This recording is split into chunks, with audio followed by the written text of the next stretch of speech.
Hello. I would like to extend a warm welcome to everyone who is watching this video. In today's video, I am going to share with you a rapture dream that was sent to us by our dear brother in Australia. He gave an account of how he was held by an angel and taken to hell to have a glimpse of the impending rapture. In the dream, he further narrated how he saw the three most powerful dictators in the world's history being punished and tormented by the keepers of hell. If you are blessed to find this video today, kindly subscribe and share it with your friends and family so everyone can receive eternal salvation from God. I am going to read it the same way it was sent to us. No part has been taken off and nothing has been added to the story. Pay close attention as I proceed with the reading. Hi. My name is Frank. I want to also share a rapture dream I had on the 15th of March this year. After putting my children to bed for the night, I went to my own room to get some rest. My wife would never go to sleep without first waiting for me to arrive so that she could give me a good night kiss. However, when I checked on her this time, she was already asleep when I entered the bedroom. As a young married couple, one of the challenges we frequently face is being overwhelmed by the day-to-day responsibilities that come with being married. And I was aware that her day had been particularly lengthy and demanding.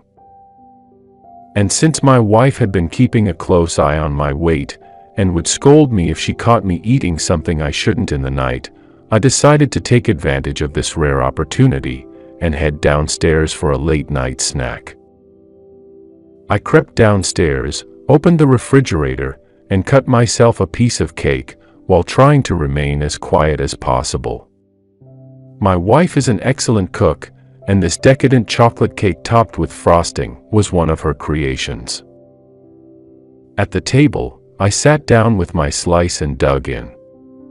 After that, as soon as my stomach was satisfied, I started to feel exhausted. I was so sleepy that I was unable to move when it occurred to me that I should just lay down on the couch.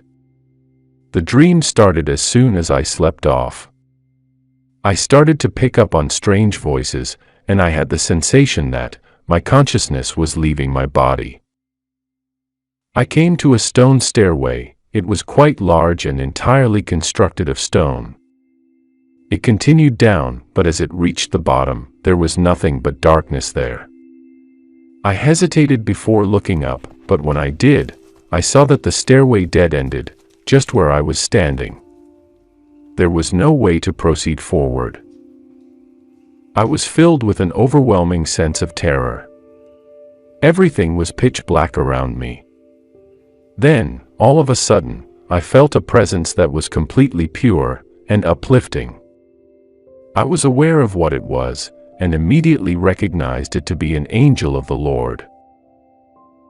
The angel communicated with me in an unfamiliar old tongue. But I understood him as if he had been speaking my native tongue the whole time. He claimed that God had specially selected me to have a glimpse of the impending rapture while in hell.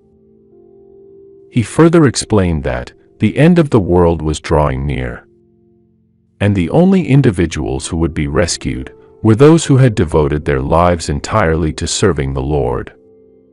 I confided in the angel that I was terrified of the abominations that lurked below, but he merely smiled and assuaged my concerns by assuring me that there was absolutely nothing to be concerned about.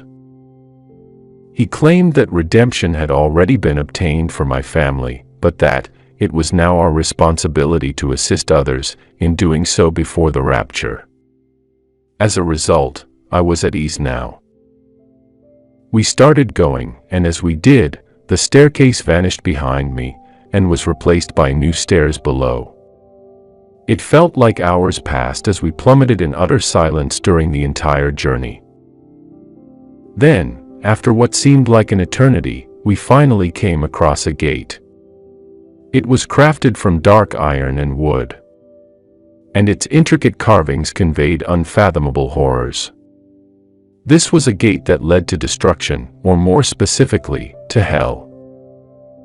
The angel waved his hand, opening the portal to hell, and assured me that there was nothing there that could harm me.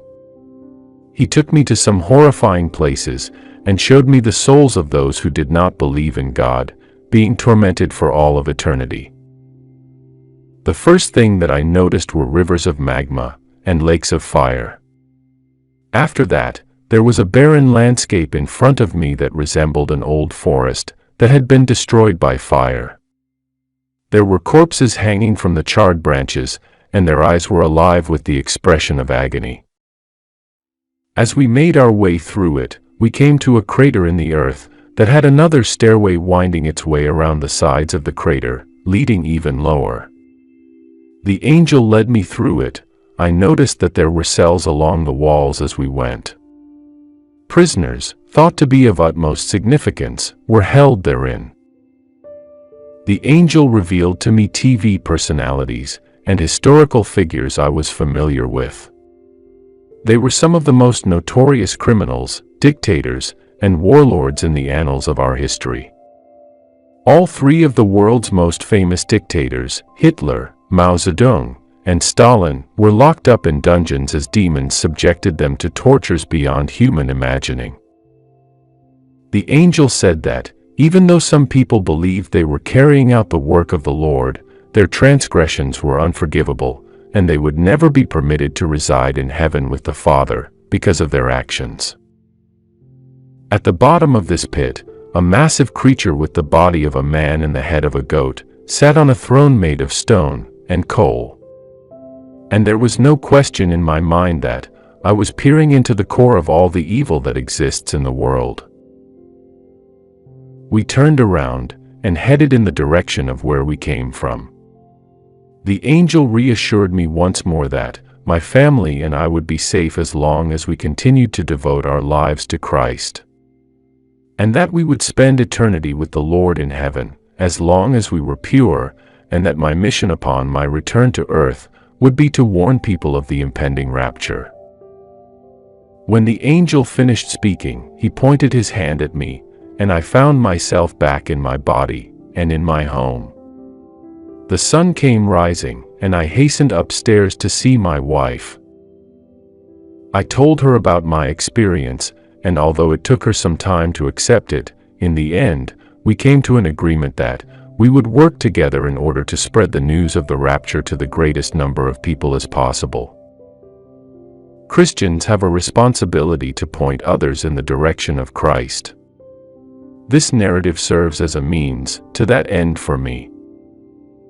We appreciate you staying with us to the very end.